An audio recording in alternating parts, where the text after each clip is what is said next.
Well, hello. Welcome once again to Pale Blooms and Beyond. Thank you for joining us today.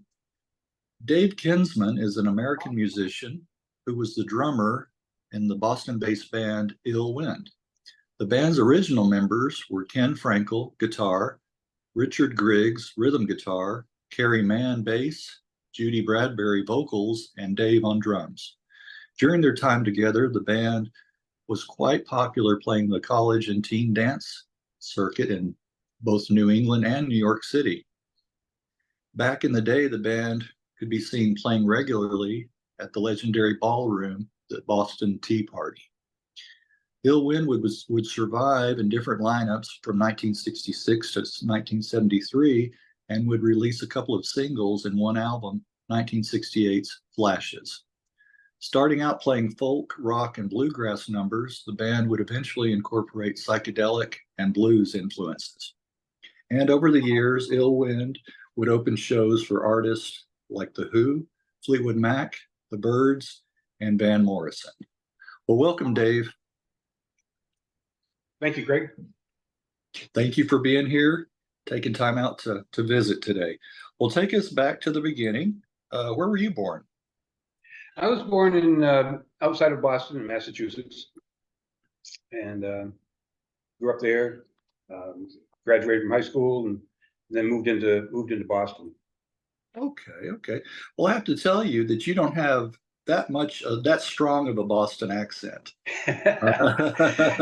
That's funny because one of the people who lived with us when we were in the band, they were from California, and when her mother would call, she'd say, "You got to get on the phone with my roommate. He's got this great Boston accent." I think it's just spending time with so many people from different parts of the country, and I think people generally are losing their accents now because of the TV and the internet. And right, I think that has a lot to do with it. I think you have a good point there. Yeah, but I've heard some that are a lot stronger. Let's oh, I know. Well, I've lived in Maine for almost 50 years now, but I haven't developed a Maine accent yet. Maine accent yet? What is a Maine accent? Right. Well, talk about fond childhood memories growing up. Well, I grew up in the 50s and 60s, and I grew up in a suburb of Boston. It was when we first, my parents first purchased a home. We were actually in a kind of an isolated area surrounded by woods and fields. And as time went on, we got more built up. And I spent a lot of time on my bicycle because we were kind of away from things. And we had just a normal family life with my brother and I and my parents. One thing that was different back then is a lot of the kids I knew, we had our lawn jobs and raked leaves and we shovel snow, and we were kind of financially independent. So we would just, take off on our bikes and, take off for the day and show back up for dinner time. Yeah. It was a good way to grow up. Good way to grow up, right? And then there were some with the paper routes and things like that. But yeah, I had a paper route. Oh, you had a paper route. Okay. Yeah. It was a weekly. That's all I could do. Not daily. Well, you also back then, I'm sure all the houses, they left their doors unlocked and things like that. Oh yeah. Yeah. People, were not as paranoid as they are today, and today with reason, I guess. But yeah. I guess. Well, we used to call, people refer to the kids back then as free range kids. I mean, we really were, there was, kids in our neighborhood, and, it was a nice way to grow up. Yeah, I think so. And, no worse for the wearer too. No. Grew up, to be fine adults and everything. Well, what about early on? Do you remember hearing music in your household?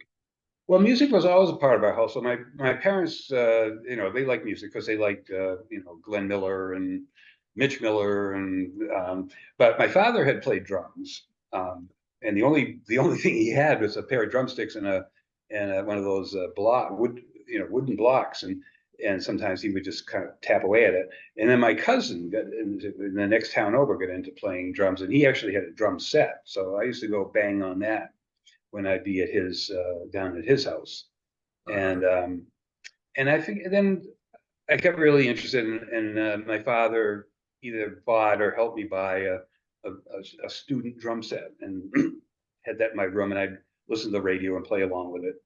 And that's when I started really getting interested in drumming, you know, and then because the British bands started to come along. Um, and then I discovered a guy in who I went to high school with who played guitar, and we would get together, and we found a good lead guitarist, and then we ended up stealing the bass player from another band from the town, another town, and we had a band, and we just started practicing, and then we started playing at some of these local teen dances. Oh, okay. Well, can you remember going back just a little bit about the first 45 or album that you bought? The first album I bought, it it it may have been when I actually started buying albums. It may have been the Byrds. I'm not sure.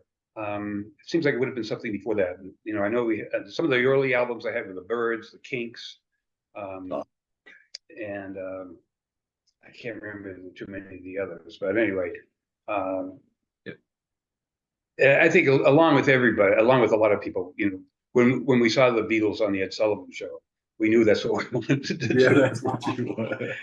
So we went down to at that time it was at a store called Flag Brothers, and it was down in the garment district in Boston. And they sold those shiny, you know, jackets and Oh, yeah. what we call the Beatle boots. So we had to buy those. And Oh, so we yeah. were all tricked out.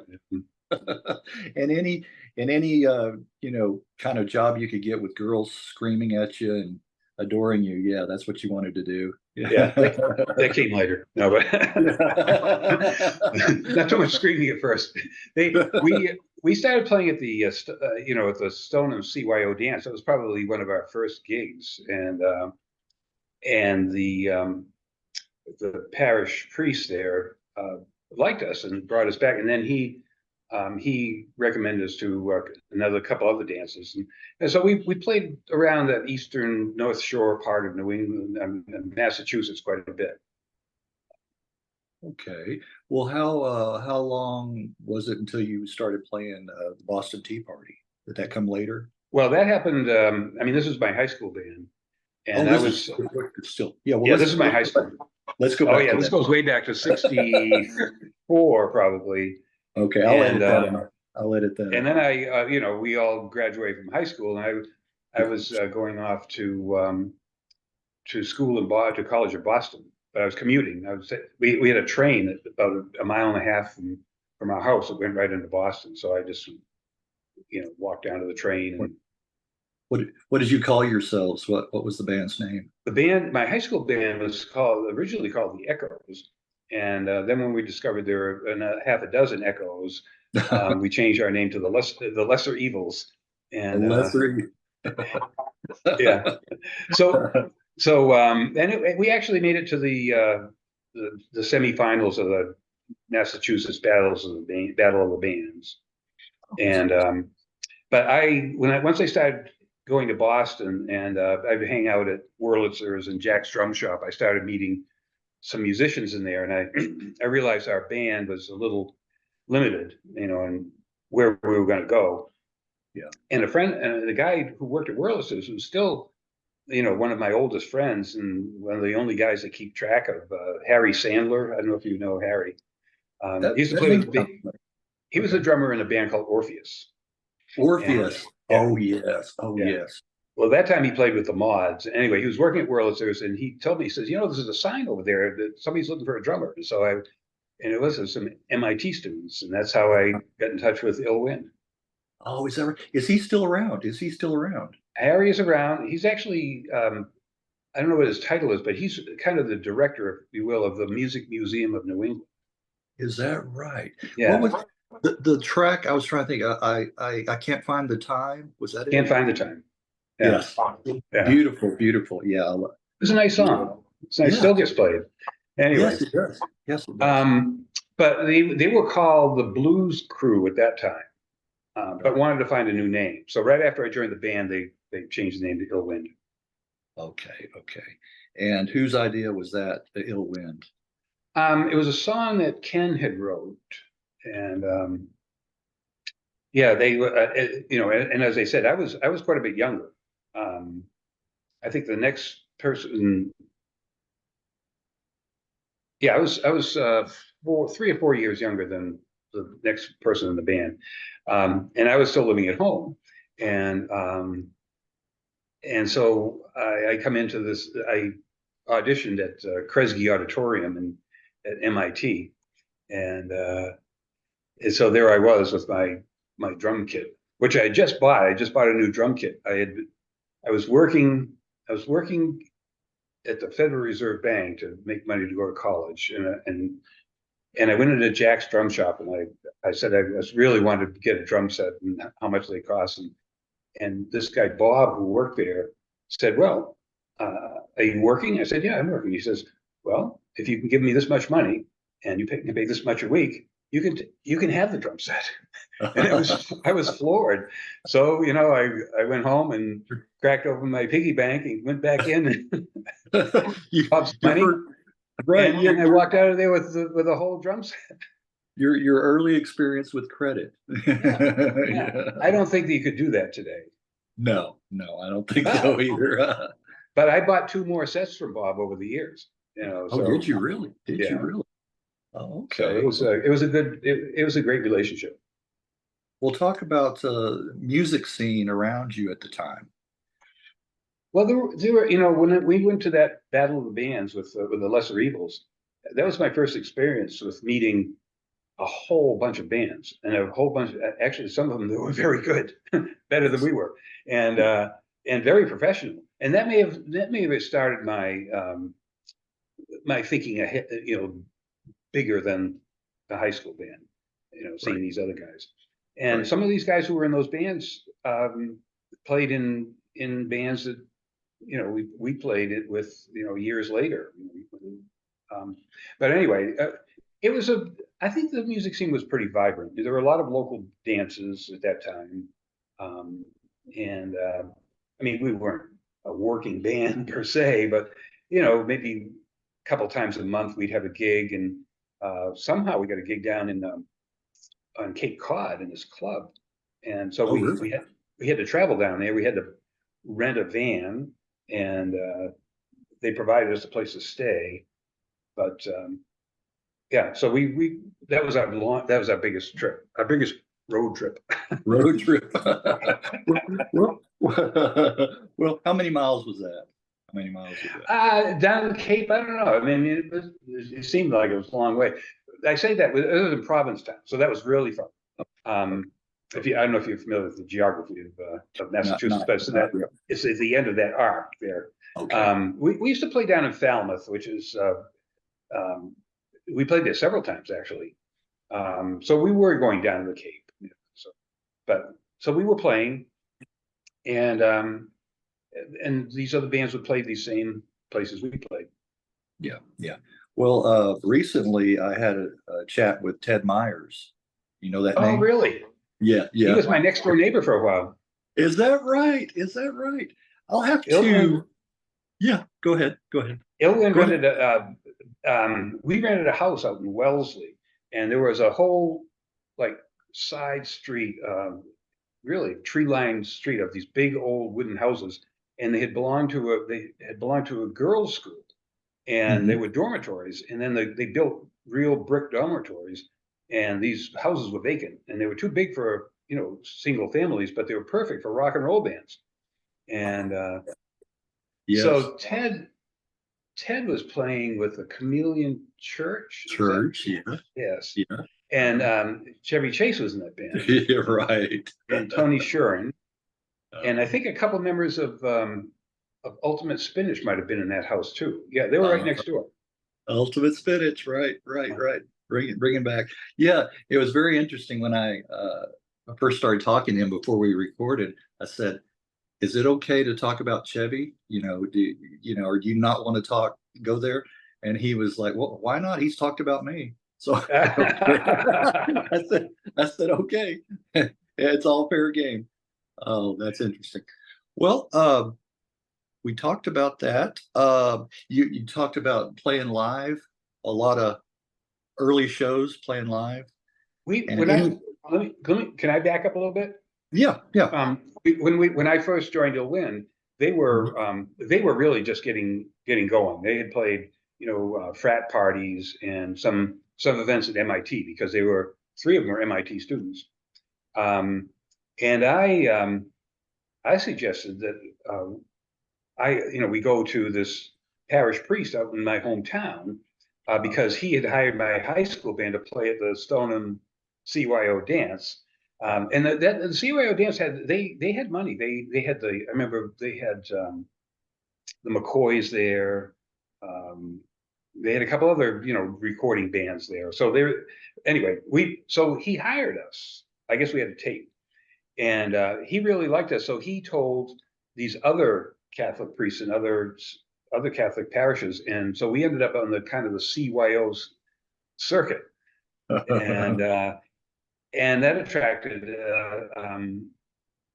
an agency in Boston who started booking us into colleges, and and so we were playing a lot, right? Pretty quickly we were playing a lot. Yeah, and there was money in that too, the colleges and the universities. There was money. They had money, and so we had money. So, no, it was good. It got profitable, and because as our popularity went up, our price went up too, and so we were probably one of the few true working bands in that genre back then. A lot of them were still students. I had ended up dropping out, and the other guys, I don't know. I think they had some relationship with MIT where they could come and go when they pleased. Okay, pretty flexible. Yeah. Yeah. Well, speaking of early, shows, any that are memorable? How many times a week on average would you guys play? Well, back then we didn't play clubs too much. So we usually played like 2 nights a week, on weekends. Okay. And then we'd rehearse and hang out. But yeah, not too many times. I'm trying to remember. Not too many times during the week. Okay. There were a couple of clubs we played at, but not very many. Okay. Do you recall how you were signed to ABC Records? We were signed after being. Let's see. We almost signed with Capitol. Do you know that story? I don't know if you. No, tell it. No, go ahead and tell us. There was some interest from Capitol Records. We actually hired Dick Weissman, who had been a member of the Journeymen, and Dick Weissman, I think, yes, he did some producing for The Lost, and that's how we got connected with him because our managers were friends with each other, and so we did 4 or 5 cuts, which are on the Il Win Flashes expanded CD that came out in 2009. Yes, I may have that copy. I think it's on the second disc. Okay. And Dick produced those, and I personally think that that's some of the best stuff that Il Win ever did, the early Il Win, because he was so good. And so we actually started working with a booking agency in New York City. If I forget the big one actually, and they booked us a tour in California, and one of the reasons was so that Capitol could look at us, and so we played out there. We played the Cheetah Club in Venice, and then we went up to San Francisco, played California Hall, and the club that Marty Ballin owned up there.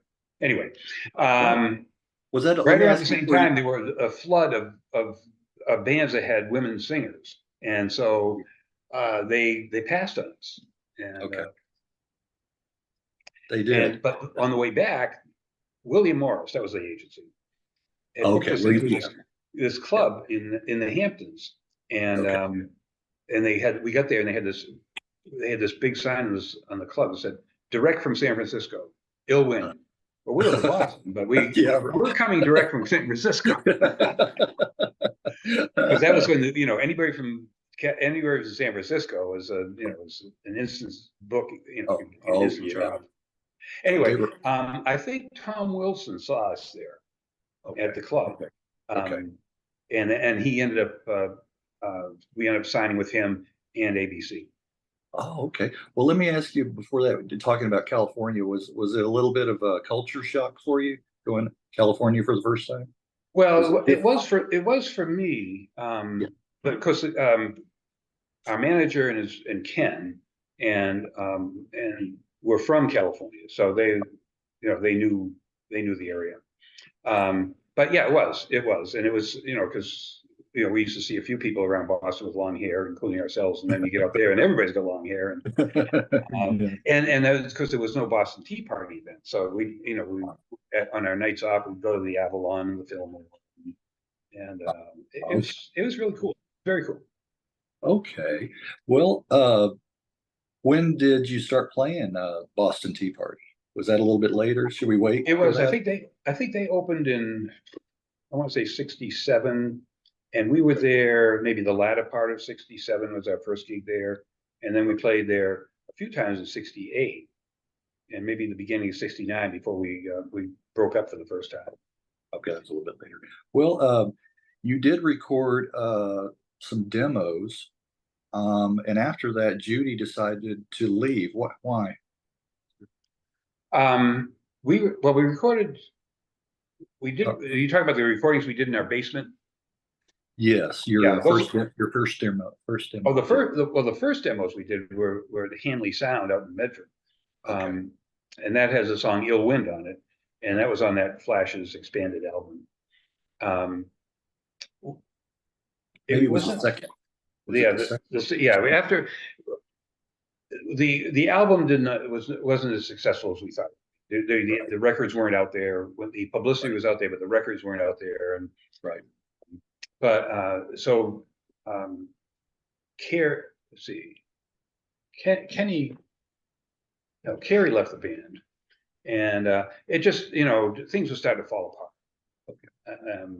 And the demos, some people liked our demos that we recorded in our own studio down in the basement in Wellesley, but I never really cared for them that much. And I think everybody's ready to call it quits. Yeah. Well, you mentioned earlier Tom Wilson. What part did he play in the band's fortunes, or shall I say misfortunes? Well, he had a big name, because he produced Dylan and the Mothers and all these other people. And this is his first time on his own because he'd been a staff producer for Columbia. Yeah. And so he went out and just took the shotgun approach and signed half a dozen bands, and Bagatelle was one of those bands too from Boston. Oh, okay. And I can't think of the other bands. Fraternity of Man. Oh, that's another one. Yeah. Right. Yeah. Who had Richie Haywood was the drummer in that band. Yeah. Anyway, so he didn't spend a whole lot of time with any of the bands, I don't think, and I think it showed. The record was decent, but it could have been a lot better. Could have been mixed better. I think the order of songs on the album could have been better. And then the fact that the album and the publicity kind of did one of these. I'm sure it's happened to multiple bands. Yes. I'm reminded of that book Star Making Machinery. They used Commander Cody as a example of how really go wrong. Yeah, don't do it this way. Yeah. So that was kind of the way it was. We were still working. The album did get quite a bit of play. It was picked up a week in a couple cities, and certainly was picked up by all the colleges stations in New England and the East Coast. So we could go.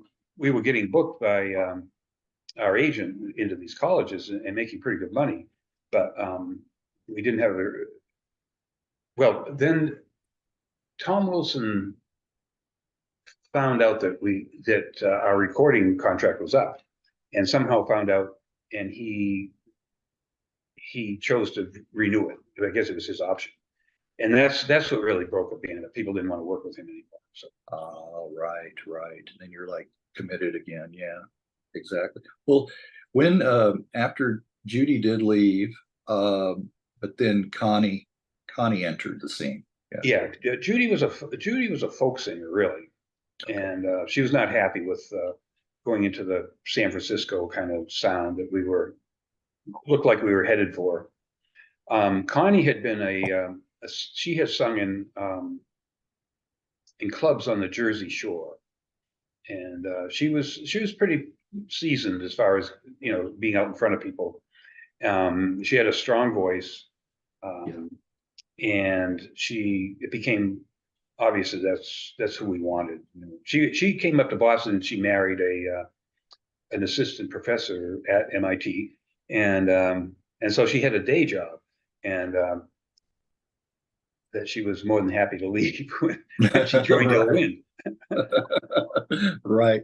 Yeah, you can hear the direction was changing too. Well, the winds, right? Yes, the winds have changed. Winds have changed. With her vocals. But going to the album, like you did say, it was well received. Got some airplay. My favorite track off the album is "Dark World." Dark World was a single. It didn't. I don't think it did much, but that was a single. Yeah. And I always liked Dark World. Yeah. I think it was well done. I mean, just that Dark World actually got some interest from, and I don't want to say anybody's name. A singer who was very well known, who was interested in doing it, ended up not doing it, but it was that was that first. That was that first time somebody was other than us was interested in doing one of our songs. Yeah. And Are You White? Now you spoke earlier about the San Francisco scene. That reminds me a lot of Jefferson Airplane. Yeah. That was written by Carey, and that was one of the Capitol cuts. Okay. On the second disc. Okay. See, I do have that album. Okay. Yeah, and that's I mean, I really like the production. I thought it was really well produced. Yeah, and go ahead. Do you have? No, that's it. Okay. Sometimes there's a little bit of lag.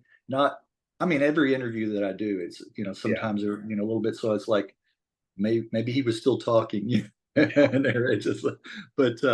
Yeah. So I do have that one, because I'll tell you another one that I really like. Tomorrow You'll Come Back.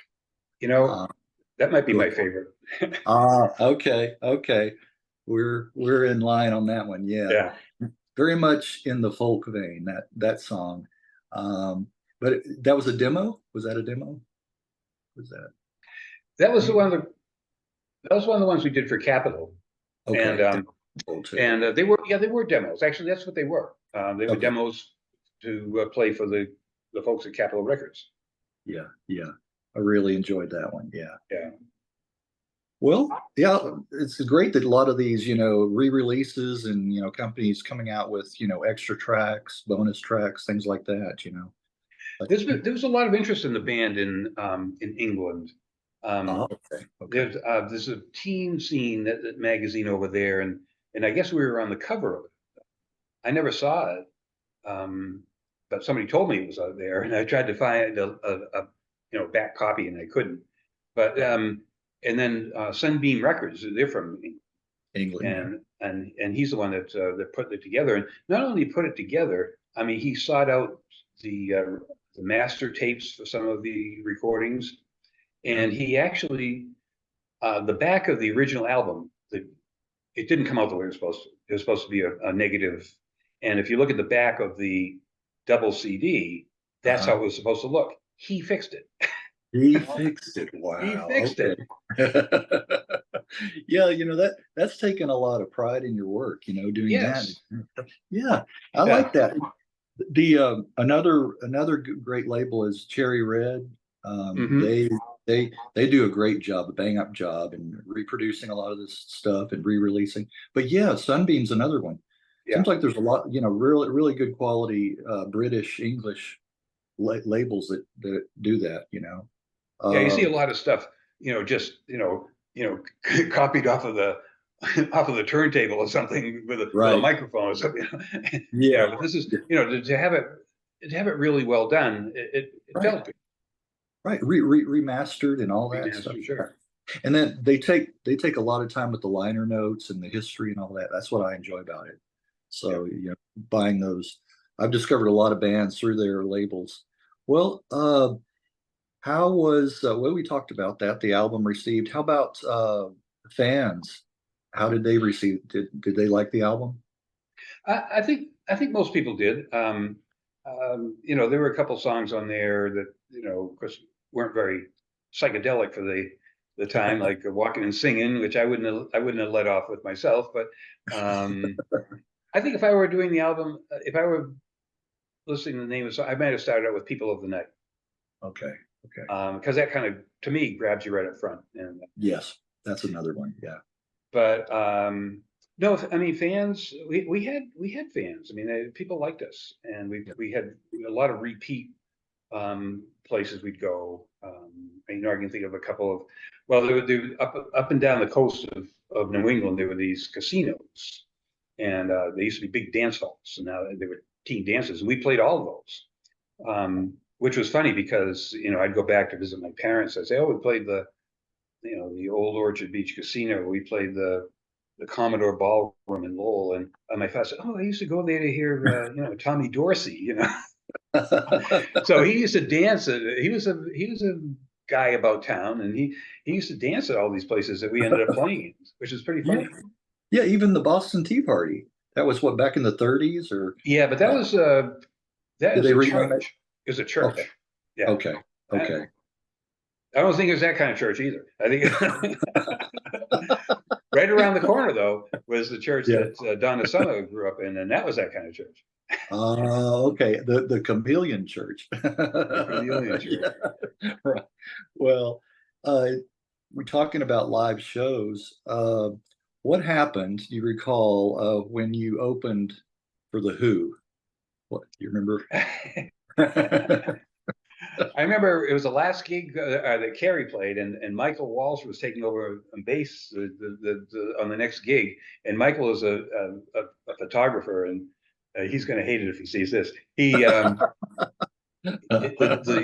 film didn't pick up in his Oh, camera, okay. and Okay. because he was backstage, he was everywhere, and so he missed some Yeah. good shots. Oh, missed some good shots. Well, what about Keith Moon? Keith Um, Moon, he was having a problem. They were on their 6th week of a 10-week tour, and I think they played just about every night. And they were beat. I mean, it especially showed in Keith, because drumming is a very physical thing, and he's probably, I don't know what if he had been drinking or what he'd been taking, but he just kind of freaked out because this was back when everybody did 2 shows. It was the first show, and then the place emptied out. Second show would come, and he said he wanted to go home, and then he just started throwing things around, and then he started throwing his drums around. Then he started throwing my drums around, and their their road manager and our road manager were out in the audience catching drums. catching drum piece. And then Keith finally put his fist through a plate glass window, and so he had to go to the hospital. This happened after the second show, so that nothing. The audience never knew anything about this, but we'd become friendly with them during the shows, and they were going to come out to our house in Wells afterwards. And of course that all went. That didn't happen. That didn't happen. We did get Roger Stone. We were in our dressing room, and we were smoking dope, and we saw Roger over there, and I said, "Hey, you want to?" And he was quite excited because they hadn't been able to travel with grass because it was too ugly, too risky. Oh yeah. But he got pretty stoned. Anyway, we had a good time. He was very nice. He was very nice. Yeah. Yeah. Peter would break his guitar in the first set, and then his goal was to rebuild it for the second set. Oh, okay. So he was busy. He was busy. We didn't get to talk to him too much. Oh, that's fun. That's fun. That's fun. Yeah, I did an interview not long ago with Rod Coombs, who English drummer. I do a lot of drummers. Yeah. Well, I'm sorry. Who did you interview? Oh, Rod Coombs. Oh, Rod Coombs. Okay. Yeah, and he played. Speaking of the Who, John Entwistle on his Whistle Rhymes on his solo album. Do you remember that album? Yeah. He was on that too. So interesting finding the connections doing these interviews. Well, talk about how about do you remember the show with Fleetwood Mac? Because that's one of my favorite bands. Yeah, because that was the original blues Fleetwood. Exactly, Peter Green and Jeremy Strayer and. Oh yeah, that's what I like. I don't like the later stuff so much. Yeah, you know, I like the early. Yeah, yeah, I do too. No, they were. I mean, I really enjoyed them, and they were nice people too. I talked to Mick Fleetwood quite a bit, and then it was funny because we broke up, not long after that, and I was at the. I went out to San Francisco and just to hang out, and I was at the one of the ballrooms out there, and somebody tapped me on the shoulder. It was Mick Fleetwood. You remember me from Boston? But no, that was fun playing with them. Yeah, yeah. Early on, he was a tall, lanky. He was tall. Yeah, I'm tall, but he's taller than me. Yeah, he I remember seeing those early pictures of him. Well, later on he put on a little weight. Well, that happens when you become famous and right. You can afford to eat. Right. Well, Hawk, take us through the later personnel changes, the breakup and reformation. Well, after we broke up and everybody kind of went their own way. I think Ken moved back to California. Michael moved out to California with some of the people from our house, a couple from our house, and our manager. And I stayed in Boston, and just I would play with a few people here and there, and then I guess in talking with Connie Devaney, we talked about the idea of maybe putting the band back together. And I'd been jamming with Carey and some of his friends, and so we got together and talked about it and did some playing. And Carey was interested in playing lead guitar, not so much bass. So we needed a bass player. So what we wanted Michael Walsh back again, and he was out playing with this band called the Frontier Constabulary out in the San Francisco area. And but I think he wanted to come back, and so he ended up coming back. So we had him, and Richard was in the band for a little while. So that's how we got back together, and we just rehearsed, and then we reached out to a couple of agencies, and the band still had a name enough to to get some gigs, and that's when we started playing some clubs. Okay. Like the ski clubs in Vermont and in New Hampshire, and more of the teen dance clubs. We got on we did play a few college concerts, but we didn't have that. We didn't have a record out, and so we didn't headline that much at the big concerts like we used to. But it was good. We had no manager. Our road manager would come in and join us. He'd work for us. So we had a one night gig, and that helped out. But most of the time, we just moved our own equipment in and out of the clubs, and we actually paid pretty good money doing that because we didn't have all these people to pay. So there you go. You save money that way. That's right. Right. But it was fun. We actually made some good. That was my first time playing night after night. And it was fun. I mean, it actually improves your playing, and it improves you as a band. We became more of a I don't want to say a show band, but by any stretch of the imagination. But we had more of a stage presence. Right, you were tighter. And Connie became our spokesperson on stage most of the time. Okay. And got good at it. So Yeah. Well, did we you go ahead? Richard left, and then Carey left, Okay. and that's when we met Walter Bjorkman. Well, actually, we knew Walter Bjorkman. He played with Cloud, another band from Boston, and he had played with Swallow. Okay. And he was not happy in Swallow, so he left and joined us, and that kind of shifted us into the blues realm because he was an excellent blues guitarist. Oh, okay. Okay. That's the influence. Just meshed.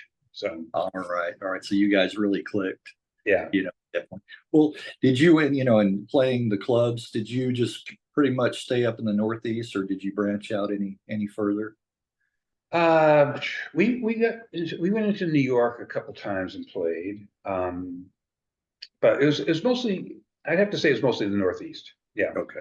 Between the colleges and the teen clubs and then we got in the ski clubs. That filled up a lot of our time. Okay. Was there any talk at this time about maybe recording another album? There was. The problem is we really didn't have songwriters, and that was a problem. We took some tapes down in New York, and we met with a couple of recording engineers we'd worked with before, and there was, and our road manager was now an engineer at one of the recording studios, and Ahmet Erdogan was coming to listen to some bands, and he played them our tapes, and he thought they were good, but they weren't. Wasn't commercial enough. It wasn't, and it was because we just didn't have the songs. We did other people's songs, but we didn't have our own. Oh, okay. All right. Well, going back to that Sunbeam double CD re-release, was it pretty much tapped into all the back, tracks, and are there any still in the vaults? There is, let me just think. There's one song that I've been trying to get, and the guy who recorded it says he has it, but he can't find it. And we share the same birthday, so every year I message him and say, "Hey, happy birthday!" And did you find it? But it was a soundtrack we did for the local public TV station, and then the name of the show that they were doing, it was a special. It was called 5 O'Clock World. So we did the song 5 O'Clock World, and it came out really good, but nobody in the band had a copy of it. And years later, I contacted WGBH. Oh, we don't save those, so they didn't have a copy of it. Oh, man.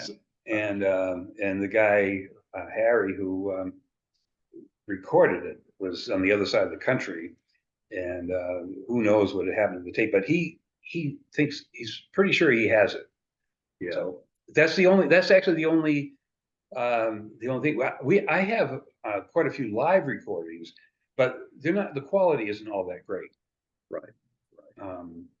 Yeah. A lot of those back then weren't. Yeah. Right. Well, yeah. Well, that's the thing. That would be something if that could be unearthed or remastered or whatever. At least you get that out to the the fans and let them hear that. That would be something.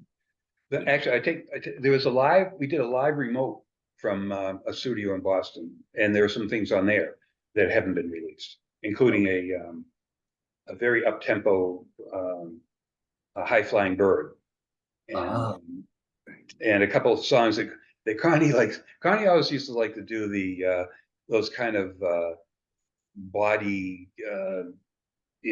not show tunes, but those, like Henry Greer was an engineer and stuff like that. And so we would throw those in sometimes, because there was nobody in the band that said, no, we can't do that stuff, so Connie wanted to do it, so we did it. And they were fun. Yeah. So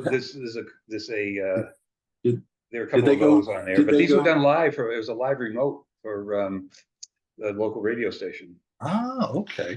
Well, did those type of songs, did they go down well with the They audience? did, yeah. I mean, we had people liked us, and we liked our audience. So it was a good, it It was was fun when we mutual. went to play places, Yeah. Yes, and so exactly. people had a good time with our songs. I mean, Yes. we did things like High Flying Bird, and Walter did a couple of really good blues songs. Walter had a very nice voice, Yeah. and but we always did a couple of Um, Yeah. I forget the name of what you call those songs, but they went over well. Yeah. Yeah. Went down well. Well, after 73, when the band called it a day, what did the other members do? Um, Michael, um, Michael would actually enrolled in Berkeley for a while, and he did some touring. He toured with Jonathan Edwards. Oh, yeah. He Yeah. played. It was a folk singer in Boston that had a number of albums, and Michael played on every single one of them. His name escapes me now, but and he's done some work with. I think he did some work with Livingston Taylor. Um, Connie went off. She formed a booking agency, and then she had a band called Diamond Lil, which did those songs that she liked, You got to do all of those. and played in some of the clubs around Boston. The Uh-huh. jazz clubs, and then she had another band. I don't know what they called themselves, but she had a small band, and then she had a big band, and they used to play at some of the hotels and ballrooms. And a lot of the people were on the staff at Berklee School of Music, and so the musicianship, and she was the lead singer, and they were quite Oh, good. yes. Um, Carey played in a couple bands,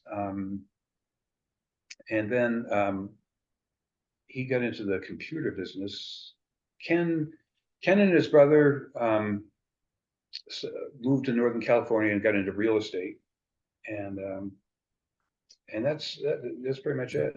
Well, And well, the following year, I was going to say you played with one of my all-time favorite bands, John Lincoln right in the Sour Mash right Boys. in the Sour Mash Boys. Yeah, that was fun. I had, I don't want to say that was the most fun, but it was fun. I'd never played country music. It was I was enjoyed country music, but I didn't know a whole lot about it. And Yeah. I I was not playing music at the time. I wanted to get into one of my interests is had always been bicycles, and Yeah. so I thought, well, maybe I'd open up a bicycle shop. And so I went to work in this little local bike shop just to kind of try my hand at it. And I'm working one day, and the guy says, "Hey, there's a call for you." And so I pick up the phone, and it was John. And he said, "Hey, our drummer just left. Hey, would you be interested in playing with my band, the Sour Mash Boys?" And so I'm looking at my greasy hands, and I'm talking to John on the phone. I said, "Sure." I'm ready. So yeah, so I spent a year and a half doing that, Yeah. and that was fun. So he had some good musicians in the band, Okay. very good musicians, and Did you so guys record anything? Any recording? we recorded I guess an extended play while I was in the band, and he did some recording after I left. Um, but the thing about the Sour Mash Boys is that it was a big band, so we had to work a lot Okay. to make a living, and because the band was great, and we were popular, some of the people started getting hired away, and so John Macy went with I can't think who he went with, but anyway, some recording, and then somebody else left. So I could see what's happening, and we're playing the same clubs, and so I ended up leaving, and after I played with Chuck McDermott a little bit, and that's really the last real band I played in. Okay. But we used to see, we'd get to these colleges, and they were expecting the Eagles or something like that. Yeah. And so we'd see how long it would take them to get to start swinging from the chandeliers, because it was a pretty kick-ass country band. You didn't have the chicken wire, did you? We played in a place with chicken wings. Oh, did you? Okay. Yeah, just one. I can only remember once. It was shortly after I joined the band. It was someplace in Western Massachusetts, and we got there, and I was sitting on my drums and said, "Holy shit, this, this is real." At least they can't hit us with beer bottles, right? Yeah, Yeah. but we had Oh, some. man. The band became more and more popular, and our, we kind of rose up in the scene. Yeah. We ended up playing some good concerts. We opened for Jay Giles at the Boston Garden one time, Oh, and okay. Okay. that How did was that go? How did that that go? went that went well. I mean, it was the people were obviously there to see Jay Giles, but we had enough of a name that they knew who we were. So it wasn't like, who's that? So it went well. Oh, okay. Well, speaking of folk singers and Boston, well, he wasn't from Boston, but his song was "Please Come to Boston." Dave Loggins, he just Oh passed yeah. away. Yes. That's not, yeah, that's not Kenny Loggins, it's Dave Loggins, No, right? no, this Yeah, is yeah. Dave. Okay. Yeah, he had the hit. Yeah, "Please Come to Yeah, I Boston." remember that. Yeah, yeah. I bet up there in your end of the country, people were enjoyed that track or were proud of that track anyway. Yeah, I Yeah. don't know. I don't have a feel for that because Yep. Boston, especially Cambridge, has a rich folk history. Yes. Yeah. I just read a book called "Baby Won't Take Me Down" or something like that. I don't know if you've read it. It's Oh, it's no. it's about that thick, but it's Oh, okay. all about the early folk scene in Boston going way back, and Wow. it kind of ends up at the Jay Giles era. Yeah, yeah. So Very you very interesting about the Club 47 and Oh, okay. yeah. I have to maybe look. Maybe there's some snippets on online, that I could check out. Yeah, yeah. I'll Yeah, look I at found it. It's out of print, but I think you can still find it. So still find it. Yeah. Well, I knew New York had, at the Greenwich Village scene, but I really wasn't aware that Boston had that. Boston is, yeah, very much so. Because I mean, that's where Joan Baez was from Newton, Ah, okay, okay, yeah. and so were several members of the Jim Prescott Jug Band from Oh, that's right. Yeah, west of yeah, Boston. So yeah. yeah, I mean, and even being in Boston. See, I didn't arrive in Boston until the summer of '65 was when I started working in Boston and hanging out with other Boston musicians. Yeah. But this has been going on in the Club 47 since the early '60s, and um, Right. Yeah. anyway, it's Well, interesting history. yeah, I'll have to look more into that. I'd enjoy finding out about that and discovering more about that time period. Well, how did you talking about your bicycle parts company? Did you get into that? Get involved with that? Well, I mean, my mode of transportation when I was a kid was my bike, and my friends and I would mostly one friend and I we just ride. We get up in the morning and we'd ride, and I don't know, we might put on 70 or 80 miles, just when I think about it, where we went during the course of the day, because we always had to end up at Santoro's Submarine Sandwich Shop for lunch, but you know, but I always had in the back of my mind. I mean, besides doing music, if I did something besides music, that I'd like to do something with bicycles. So Yeah, yeah. I ended up forming a bicycle uh, import and wholesale company, and that was the last thing I did before I retired. Okay. How long did you do that work? I did that for about 17 years.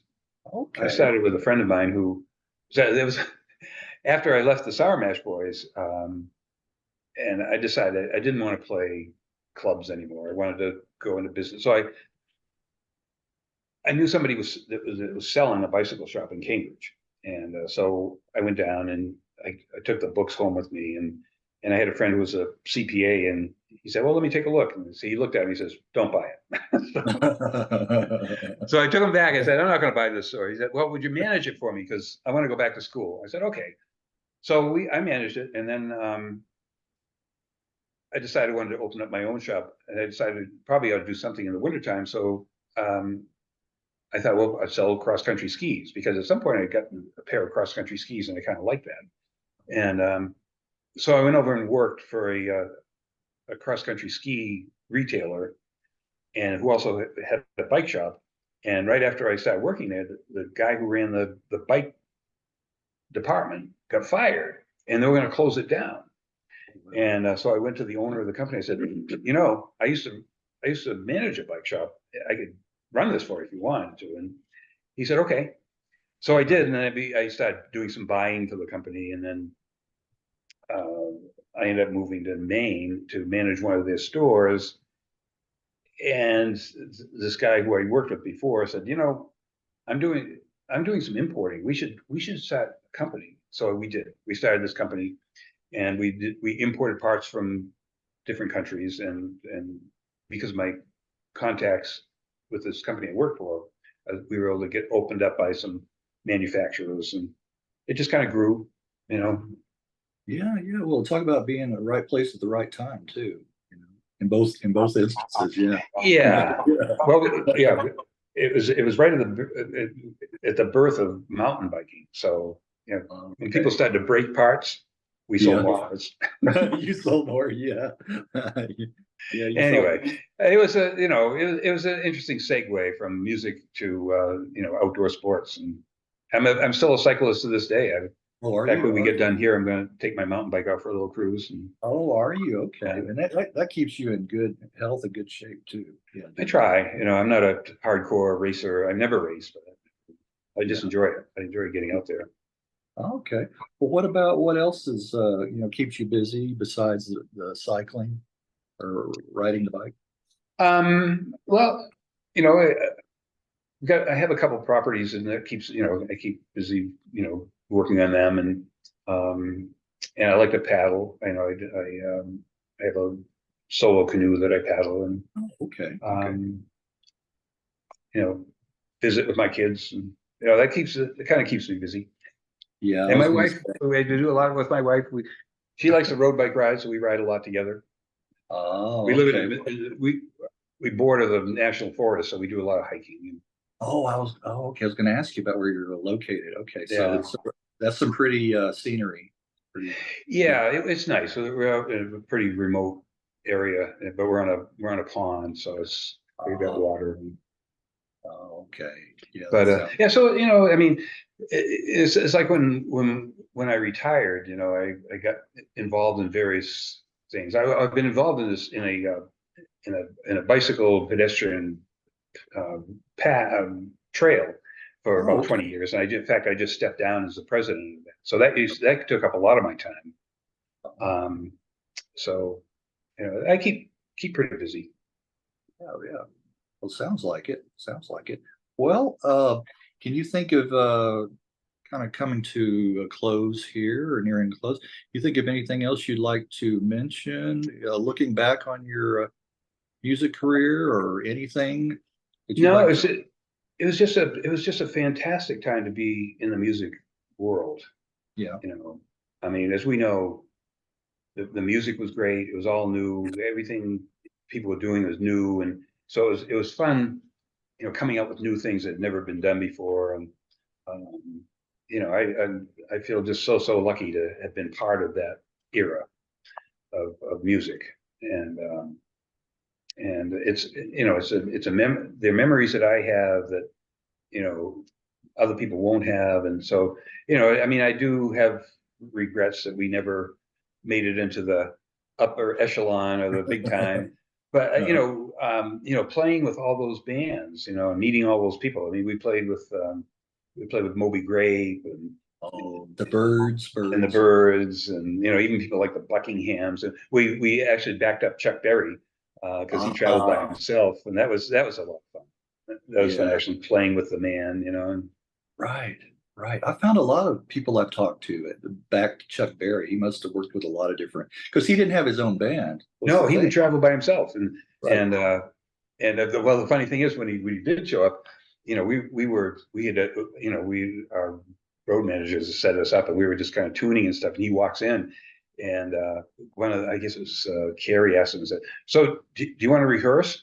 And Chuck goes, "Man, if you don't know these tunes by now, you ain't never gonna know It's too late. That's good. I like them. that. So yeah, that was fun. And when I played with the Sour Mash Boys, we used to play at this O'Lunny's, which was an Irish bar, but they had country music on certain nights, and they had a big crowd in there. Anyway, our manager at the time, they were starting to put on country music concerts at Madison Square Garden, and they were trying to promote them. And Dolly Parton was playing, so they had gotten a train with a flat car and went out on Long Island, and it was a whistle stop tour. They stopped at every town, and they asked us if we would play. So we set our stuff up on the flat car. We were to be in the bar car with Dolly, and we'd get to the town, and we'd come out and we'd play a little bit, and then Dolly would come out and we'd back her up, and then we all go back in the bar car and go on to the next the next stop, and that was a lot of fun. Oh, that sounds like it. Wow. She was very nice too. She was a very nice person. Yeah, yeah. I've heard good stories about her as well.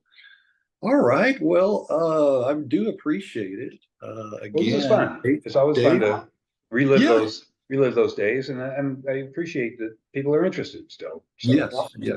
And we'll But, see. Go But ahead. there's it is history out there, and Right. and it's nice to be part of it. So Yeah, exactly. And we'll see what kind of interest we get, where this goes. And you may find people, crawling out of the woodwork, you never know, well, it reminds me that there was another album that came out just a couple of years ago that Kenny worked on. I think it was a Spanish company, and they wanted to re-release the album. It didn't include any other things. It was just the album. Okay. And Kenny's wife did a bio on it and did a very nice job. So that was another re-release that we had. Yeah. Okay. Yeah, I think I may know what you're talking. The label, I can't think of it offhand, but I think I know it's a Spanish label. Yeah. Okay. Yeah. Anyway. All right. Well, again, Dave, appreciate your time and for sharing and going back in the time machine. Well, you're welcome.